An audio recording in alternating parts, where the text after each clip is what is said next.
ਖਾਦ ਤੈਨੂੰ ਪਤਾ ਫਿਰ ਖਾਦ ਕੀ ਭਾ ਗੱਲ ਲੱਭਣ ਹੀ ਨਹੀਂ ਦਈ। ਮੈਨੂੰ ਪਤਾ ਜਿੱਦਾਂ ਮੈਂ ਤਰਲੇ ਕਰਕੇ ਲਿਆ। ਤੇ ਪੈਸੇ ਨਹੀਂ ਸੀ ਦਿੱਤੇ ਉਹਨਾਂ ਨੂੰ?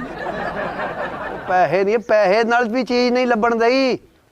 ਚੋਰੀ ਇਹ ਚੋਰ ਜਿਹੜਾ ਹੁੰਦਾ ਉਹਦੇ ਪੈਰ ਕੋਈ ਨਹੀਂ ਹੁੰਦੇ। ਆ ਮੇਰੇ ਤੇ ਹੈਗੇ ਆ। ਚੋਰ ਦੇ ਘਰ ਕਦੀ ਦੀਵਾ ਨਹੀਂ ਬਲਦਾ, ਇਹ ਜੇਨ ਚ ਰੱਖੀ। ਜਦੋਂ ਸਾਡੇ ਚੋਰੀ ਸਾਹਿਬ ਹੈ ਹੀ ਬਿਜਲੀ ਆ, ਅਸੀਂ ਕੀ ਕਰਨਾ ਦੀਵਾ? ਤੇਰਾ ਅੱਗੇ ਕਰ ਹਾਂ ਪੈਰ ਜਰਾ। ਕਿੰਨੇ ਨੰਬਰ ਪੈਰ ਆ ਤੇਰਾ? ਬੂਟ ਲੈ ਕੇ ਦੇਣੇ ਤੁਸੀਂ ਮੈਨੂੰ? ਬੂਟ ਨਹੀਂ ਤੈਨੂੰ ਮੈਂ ਹੁਣੇ ਬੂਟ ਲੈ ਕੇ ਦੇਣੇ ਆ। ਐਡਾ ਤੂੰ ਐਥਲੀਟ ਆ, ਤੈਨੂੰ ਮੈਂ ਬੂਟ ਲੈ ਕੇ ਦੇਣੇ ਆ। ਚੋਰੀ ਲੋਕੇਸ਼ਨ ਸਾਰੀ ਤੇਰੇ ਘਰ ਦੀ ਦੱਸਣ ਦਿਆ ਖੁਰਾ। ਇਹ ਕਿਹੜਾ ਗੂਗਲ ਵਾਲਾ ਖੁਰਾ ਮੇਰੇ ਵੱਲ ਕੱਢੀ ਜਾਂਦੇ ਆ?